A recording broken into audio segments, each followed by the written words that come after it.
حضرت علی رضی اللہ تعالی عنہ آپ روایت کرتے ہیں آقا علیہ الصلوۃ والسلام جب ہمیں قربانی کے جانوروں کی طرف بیچتے کہ جاؤ خرید کے لے آؤ،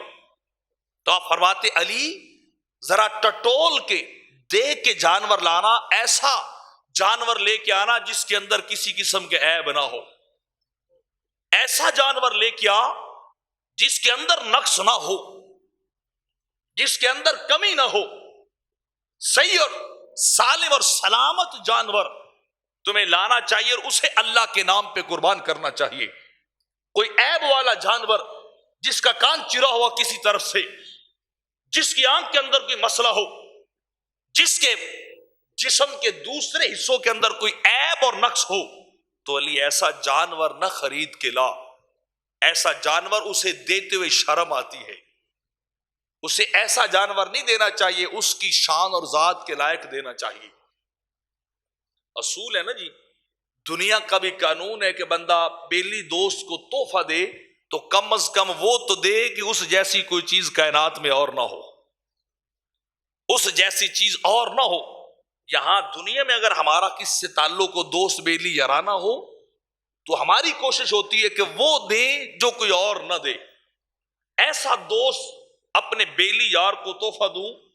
کہ میرے جیسا تحفہ کسی اور نے نہ دیا ہو، تو بندہ سب سے الگ تھلگ چیز خریدتا ہے اپنے دوست کے لیے۔ تو میرے آقا فرماتے جب اس مالک کے لیے خریدنا ہو تو پھر بھی سب سے اعلیٰ تحفہ لینا چاہیے، سب سے افضل تحفہ لینا چاہیے۔ عیب اور نقص والی چیز اس کے لیے نہیں خریدنی چاہیے، اللہ کی بارگاہ میں سب سے اعلیٰ چیز کو پیش کرنا چاہیے۔ لن تنالوا البر حتی تنفقوا مما تحبون، رب کائنات فرماتا ہے، فرمایا جب تک تم اپنی پسندیدہ چیز کو اللہ کی بارگاہ میں نہ پیش کرو، نہ خرچ کرو، اتنی دیر تک تم بھلائی نہیں پا سکتے، تم خیر کو نہیں پا سکتے۔ بھلائی اور خیر اس وقت ملے گی جب سب سے اعلیٰ چیز اللہ کے نام پہ پیش کر دی جائے،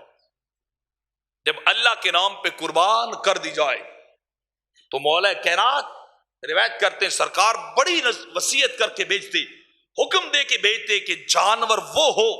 جس میں عیب نہ رکھا ہو، جانور وہ ہو جو اپنی دم سے لے کے سر تک، اس کی کمر، اس کا پیٹ، اس کی ٹانگیں، اس کی گردن، اس کے کان، اس کے سینگ، اس کی زبان، اس کے دانت، ہر جز صحیح سلامت ہو۔